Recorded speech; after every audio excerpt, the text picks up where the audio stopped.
샬롬. 오직 하나님이 우리를 사랑하시는 그 사랑으로 우리를 어떠한 환난과 어려움 속에서도 능히 인도하여 주시고 또한 지켜주실 줄 믿습니다. 말씀하신 것처럼 하나님은 어제나 오늘이나 영원토록 변함이 없으신 그 하나님, 회전하는 그림자도 없으시고 거짓도 없으신 그 하나님, 그 하나님의 사랑을 우리에게 전해주시기 위해서 혹시라도 잊을까봐, 혹시라도 변절될까봐, 혹시라도 잘못 전달될까봐 하나님은 선지자들에게 말씀하신 그 예언의 말씀들, 그 축복의 말씀들을 이렇게 성경으로 우리에게 남겨주셨습니다. 이게 가장 큰 축복이 뭐냐? 증거예요, 증거. 우리를 사랑한다는 증거. 언제 그랬지? 누구한테 그랬지? 뭐라고 말씀하셨지? 그 증거를 말씀하시기 위해서 이와 같이 우리가 볼 수 있도록 66권이라고 하는 성경을 우리에게 특별하게 하나님이 선물로 주셨다고 하는 것입니다. 그래서 우리가 아무리 세상의 모든 것이 변하고 흔들릴지라도 우리를 사랑하신 그 하나님의 사랑이 이 말씀 가운데 가득 담겨져 있기 때문에 우리가 오직 살 길은 뭐냐? 구원받은 오직 유일한 길은 이 말씀의 터전 위에 우리 자신들을 세우는 것이라고 하는 것입니다. 우리는 그것을 확신합시다. 우리가 두려울지라도 아니야, 하나님의 사랑이 이 가운데 있으니 결코 흔들리지 말자. 그래서 요새는 우리가 안부 전화가 많이 오고 안부를 묻는 SNS들이 아마 여러분들도 많이 접했을 것입니다. 공중파에서도 마찬가지고 개인적으로도 마찬가지고 괜찮습니까? 평안하십니까? 잘 지내셨습니까? 별일 없었습니까? 이 인사가 원래 일제시대 때 있었던 인사인데 우리 조상들이 쓰셨던 일제 핍박 아래 있으면서 하루아침에 막 한 저녁이라도 어느 때든지 일본 순사들이 한 번씩 동네를 가정을 휩쓸고 가면 남아나 있는 게 아무것도 없답니다. 내일 먹으려고 준비해놓던 쌀떡을 다 뒤져서 가져가기도 하고 은근 폐놈들을 모든 안방을 장롱을 다 뒤져서 그것을 다 뺏어가기도 하고 돈 되는 거라면 남김없이 우리 조선 사람들의 가정들을 동네들을 다니면서 불사르기도 하고 가져가기도 하고 모든 그런 환란을 겪으면서 동네 사람들이 아침에 일어나면 인사한다는 것이 바로 문안 인사가 밤새 안녕하셨습니까? 그래서 얼마나 많이 또한 굶고 살았길래 만나는 사람마다 그 다음날 인사하는 것이 진지사수셨습니까? 먹고 살 때가 힘들 때 아마 이것도 아마 문화에 따라서 우리의 인사법도 달라지는 듯 합니다. 그래서 요새는 우리가 절실하게 우리에게 필요한 인사가 바로 이와 같이 믿는 우리들에게는 평안하십니까? 샬롬 하십니까? 인사가 우리의 평상적인 인사가 이례적인 인사가 되어버렸다고 하는 거예요. 자꾸 이제 이 재난 문자가 SNS를 통해서 이제 오잖아요. 근데 약간 오픈 소식을 아마 여러분들도 들으셨을 것입니다. 재난 문자가 너무 폭주하니까 사람들이 귀찮다는 거예요. 신경 쓴다는 거예요. 무슨 일을 보다가도 전화해서 틱톡, 카톡 알림 메시지가 오니까 이것 때문에 신경이 예민해져 가지고 일하는데 방해를 받는다는 거죠. 시끄럽다는 겁니다. 그래서 이걸 없어지지도 않거든요. 이걸 안 받게는 못하잖아요. 고정이 되어 있기 때문에. 그러니까 시청에다가 사람들이 막 컴플레인 하는 거예요. 보내지 마라. 어디까지 좀 하라는 거예요. 왜 자꾸 보내가지고 일하는 업무 방해하고 귀찮게 하고 집중하지 못하게 하느냐. 하지 마라. 그래서 시청에서 공문이 또 뭐라고 하냐면 너무나 이게 문자를 많이 발동해서 생활에 업무에 방해된다 그러니까 이제는 동선을 조금 줄여가지고 핵심적인 것만 있을 때에 시민들에게 알리겠습니다. 그래서 참 저는 이걸 보고 두 가지를 생각했어요. 사람들이 너무 이기적이다. 이기적이다. 그렇잖아요. 자기만 생각하는, 물론 그렇게 생각할 수도 있죠. 한편으로는 자꾸 들어오니까 시끄럽다. 방해된다. 잠도 못 자고 일도 집중 안 되고 뭐 좀 하려고 그러면 이게 자꾸 뚝딱거리니까 할 수가 없다. 그거 단편만 생각할 게 아니라 또 한편으로 우리가 오히려 따지면은 물론 그것은 우리들의 어떤 불안 심리를 유발할 수도 있어요. 어떤 그 확진자가 나오면 아니면 이제 음성이 됐든 뭐 양성이 됐든 확진자가 나오든 뭐 검사 중에 있으면 그 사람이 어디를 몇 시 몇 분에 갔습니다. 소독 중입니다. 방역 중입니다. 이상이 있습니다. 확진자가 나왔습니다. 자꾸 이제 메시지가 우리 뭐에 그것만 보고 집중하잖아요. 내가 거기 갔다 왔던가? 내가 지나갔던 자리인데 나는 거기 며칠 전에 갔는데, 나는 그 다음에 갔는데, 이게 뭐예요, 이제? 그런 또 정보 때문에 마음에 어떤 또 이제 패닉 상태가 올 수도 있어요. 그렇지만 아직 걸리지 않는 사람은 그걸 보고 예방적인 차원에 조심해야 되겠구나. 어디도 발생했구나. 어디도 생겼구나. 가지 말아야지. 더 조심해야지. 안 가야 되겠구나. 좋은 것으로 생각할 수 있잖아요. 부정적으로만 생각하는 게 아니라 좋은 쪽으로도 생각할 수가 있고, 그 다음에 이런 정보들이 자꾸 계속 오니까 우리도 뭐예요? 거기에 휩싸이게 된다고 하는 거죠. 우리의 마음이 두려운 거예요. 나갈 데가 없고 밥을 칠 데가 없고, 이제 공중파에서도 계속 뭡니까? 집회를 금지하고 영업을 못하게 하고 모임도 못하게 하고, 모든 것이 이제 우리의 행동 방향들이 점점점 차단을 당하는 거예요. 하다못해 자녀들도 그럽니다. 엄마가 어디를 갔다 와. 엄마 오지마, 오지마. 우리 집에 오지마. 엄마 어디 갔다 왔지? 오지 말라는 거예요. 자식들도 부모들을 별로 그렇게 좋게 생각하지 않잖아요. 왜? 걸릴까봐. 내 영역은, 내 공간은 깨끗해야 된다는 거예요. 부모도 소용이 없어요. 친구도 소용이 없어요. 친했던 사람도 소용없어요. 왜? 내가 살아야 되니까. 이런 시대를 우리가 겪고 있어요. 근데 그걸 보니까 우리 지금 누가복음 쓰고 있잖아요. 우리 지금 필사 누가복음 성경을 쓰면서 거기에 다 보면서 저는 그거니까 진짜 2000년 전에 쓰여졌던 그 말씀인데, 우리가 누가복음 14장부터가 12장부터 쭉 보면 뭐라고 그랬어요? 다음에 말세가 되면 부모와 자식이, 자식이 부모가 어떻게 되나요? 서로 의존하게 돼요. 갈라지게 돼. 뭐 때문에? 죽음 때문에. 왜? 나는 살아야 돼. 당신은 그럴지라도 나는 살아야 되니까 반길 수가 없다고 하는 거예요. 그거 보면서 가슴이 철렁철렁. 야, 어쩌면 하나님 그 셈이라시더라고요. 그래서 과연 우리는 그런 무서운 두려움 속에 우리 자신을 내어 맡기는 것이 아니라, 그래서 하나님 이때일수록 우리에게 필요한 것은 무엇입니까? 말씀하신 대로 세상이 요란하고 요동할지라도 너희들 어디에 집중하라는 거예요? 하나님께 집중하라는 거예요.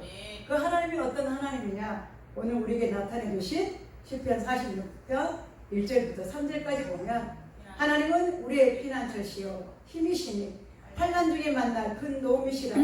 그러므로 땅이 변하든지 산이 흔들려 바다 가운데 빠지든지 바닷물이 솟아나고 뛰놀든지 그것이 넘침으로 산이 흔들릴지라도 우리는 두려워하지 아니하리로다. 자, 이 말씀의 비록 짧은 1편 1절부터 3절까지 말씀이지만, 지금 우리가 겪고 나왔고 며칠 전까지 겪고 있고 앞으로도 우리가 겪어야 될 이런 환경들이 우리 앞에 온다고 하는 것입니다.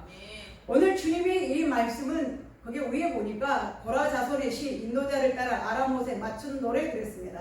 근데 이것이 노래이기도 하지만 이미 이 말씀이 던져진 이유가 뭐냐? 앞에 나와 있는 출애굽기 14장을 보면 이스라엘 백성들이 애굽에서 나와서 어디로?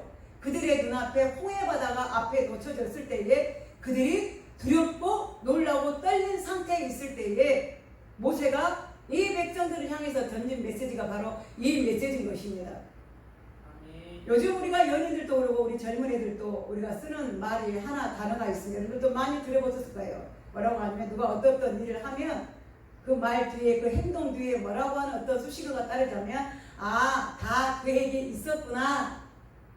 누구누구는 다 계획이 있었구나.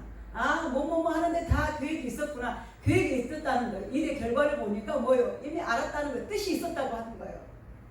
이 말씀 오는 거예요. 하나님 우리의 피난처시오 환난 중에 만날 큰 도움이시오. 그러므로 땅이 변하든지 흔들려 바다 가운데 빠질지라도, 하나님의 이스라엘 백성들이 그들 앞에 놓여 있을 때에, 자, 지금 우리의 현실과 애굽의 백성 때 그때 당시 이스라엘 백성들의 현실이 얼마나 똑같은지 그거 이해가 되더라고요. 방금도 제가 좀 전에 앉아서 기도하면서 떠오르는 게 그거였어요.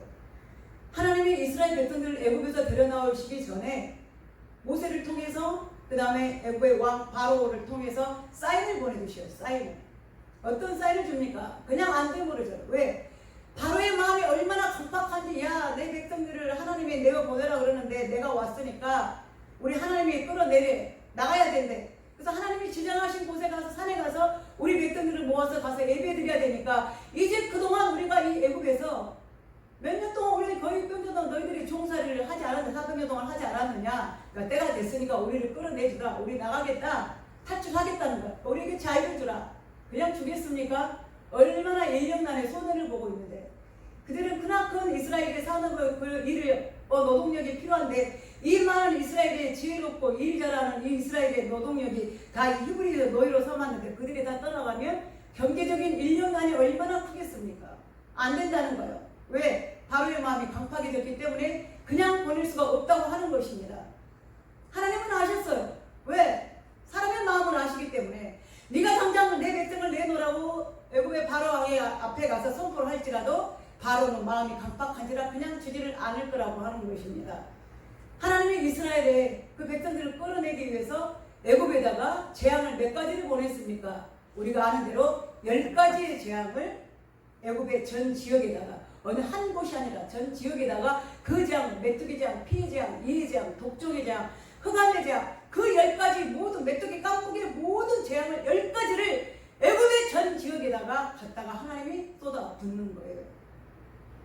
우리는 한 가지의 지금 재앙, 두 가지의 재앙을 만났는데도 온 세계가 뭐예요? 패닉 상태에서 팬데믹 상태가 지금 왔습니다. 일을 할 수가 없습니다. 나라가 뭐예요? 차단시킵니다. 우리나라에 들어오지 마. 안 돼. 너희 나라는 지금 코로나가 창궐하니까 우리나라에 들어오면 안 되니까 우리 자국민을 지켜야 돼. 아무나 못 들어오는 거예요. 출입 금지를 시키는 거예요. 나라마다 차단이 됩니다. 나라만 그럽니까? 그럼 한 나라에서도 뭐예요? 각 지방마다 지금 차단이 되고 있잖아요. 야, 전라도가 많이 했대. 아니야, 경상도래. 이번에는 서해 남쪽으로 옮겨갔대. 서울이 팽팽했는데 이제 경기도로 갔대. 뭐예요? 차단시키는 거예요. 이거 못 들게 해야 되지 않느냐? 뉴스가 그랬어요. 섬지방 그 청정 지역만큼은 깨끗하게 맑게 이 전염병에서도 지켜야 되니까 어제 그제 뉴스에 보니까 뭐예요? 못 들게 배를 못 들게 해야 된다. 출입을 못 시켜야 된다.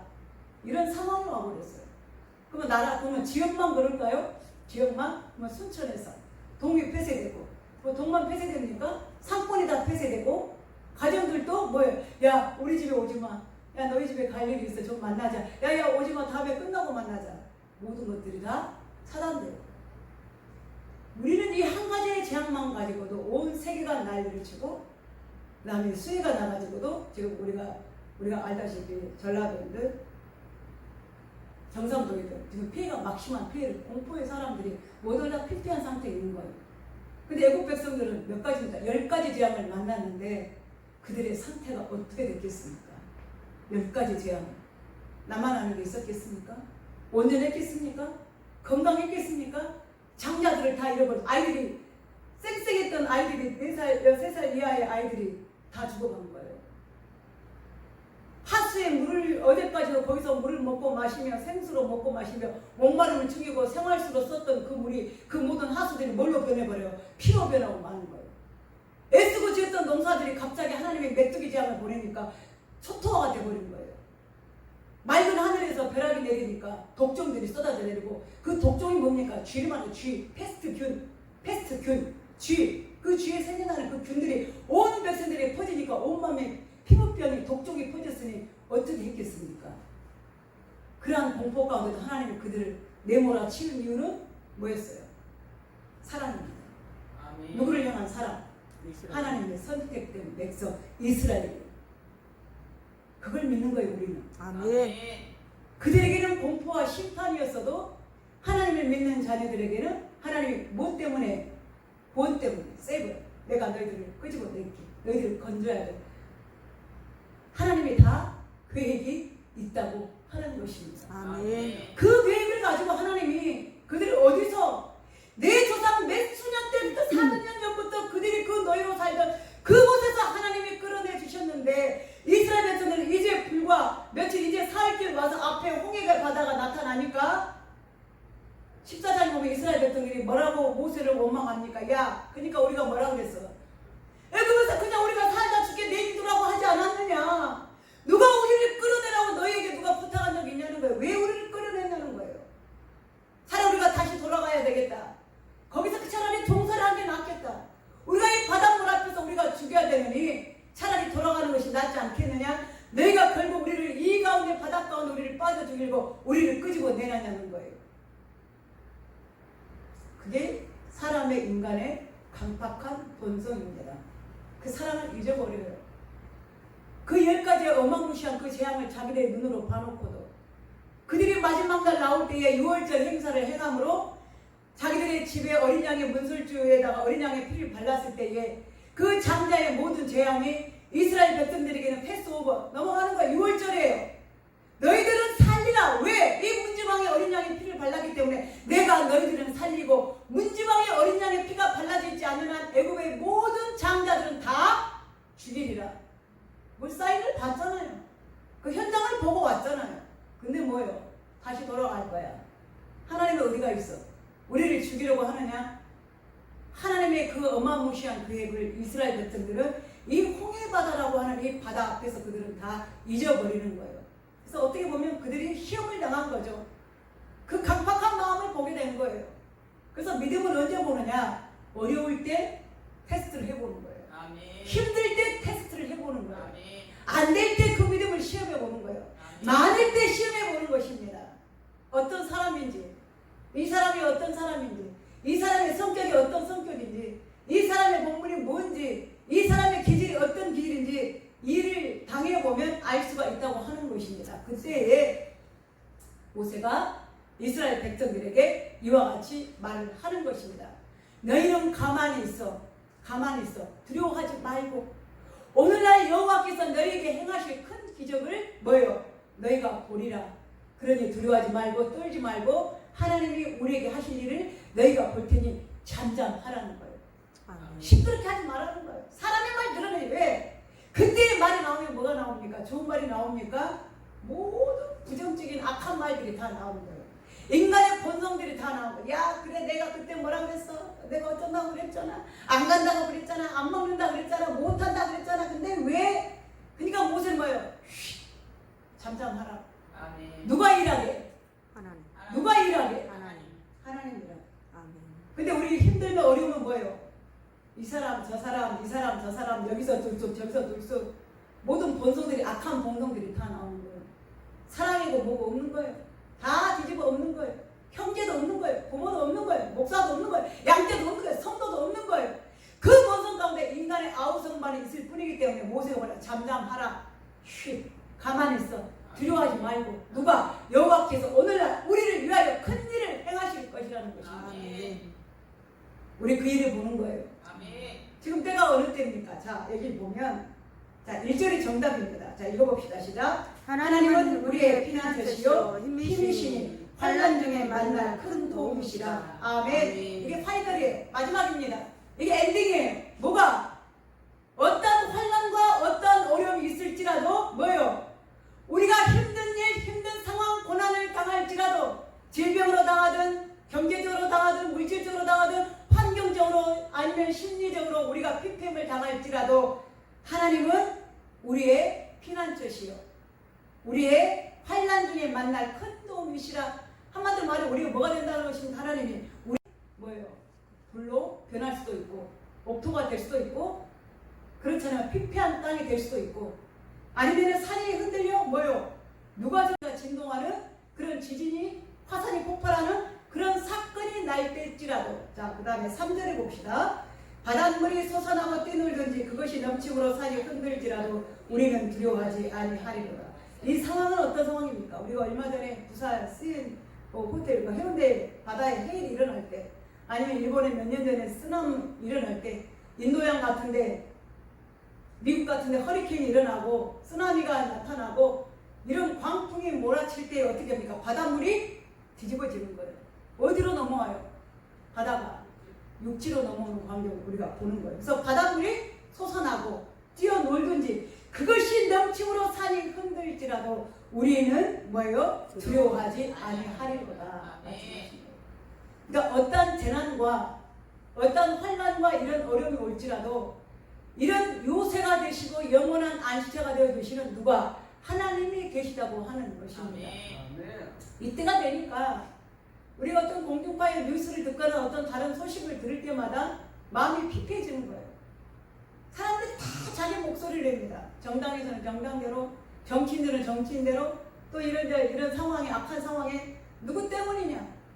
너 때문에, 너희들 때문에 이런 상황이 왔다. 누가 전염을 시켰냐? 우리는 가만히 있었는데 누가 갔다가 퍼붓었다. 우리는 있었는데 누가 지나가다 그랬다. 베리베리 말도 안 되는 그런 거짓과 인간의 이기심들이, 욕심들이 소리를 내고 우리의 정보를, 모든 정보들은 거요 뒤집어 엎는 상황이 왔다고 하는 것입니다. 사람들이 뭘 잃어버리니까 중심을 잃어버리는 거예요. 뭐가 진리인지, 어떤 것이 거짓인지, 어떤 것이 정의인지, 어떤 것이 불의인지 사람들이 잊어버린다고 하는 거예요. 그럼 우리는 이 말세에 가장 중요한 건 뭐냐? 우리가 영적인 분별력을 가지지 않으면 절대적으로 안 됩니다. 그래서 지혜가 있어야 된다고 하는 거죠. 자, 분명 우리가 지금 이때는 모든 선지자들이 말씀하셨고 지금도 회자들이 말씀하시고 하나님이 성경에 말씀하신 대로 지금은 여호와의 마지막 때라고 하는 것이에요. 마지막 때. 자, 우리가 말라기 4장을 한번 봅시다. 성경의 제일 마지막 부분입니다. 말라기 4장.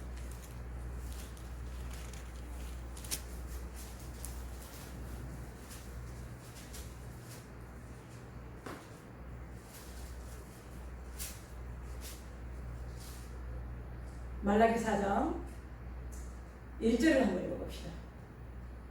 1330페이지입니다. 구약성경 맨 마지막입니다.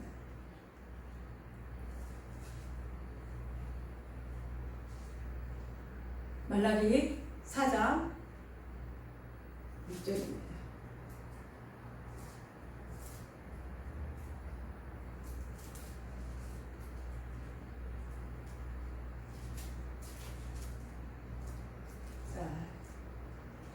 읽어봅시다. 시작. 만군의 여호와가 이르노라. 보라, 영광로 불같은 날이 이르니 교만한 자와 악을 행하는 자는 다 지푸라기 같이 걷지라. 그 이르는 날에 그들을 살라. 그 뿌리와 가지를 남기지 아니할 것이로되. 아멘.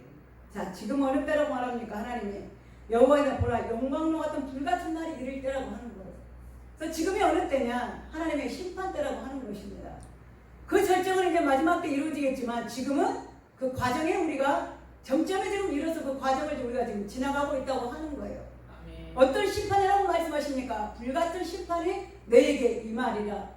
그래서 우리가 마태복음 24장에도 보면 이 말씀의 마지막 때에 이 때가 어느 때와 같으냐? 노아의 때와 같고 롯의 때와 같고, 노아의 때 사람들이 술 먹고 마시고 장가가고 자기의 모든 육식적 일을 다 취하는 그때와 같을 것이며, 또한 노소 때와 같이 소돔과 고모라 성이 뭐예요? 도덕적으로, 윤리적으로, 성적으로 타락한 그 도성처럼 망하는 그 세대가 반드시 올 것이라고 하는 것입니다. 그러므로 너희들은 기억하라.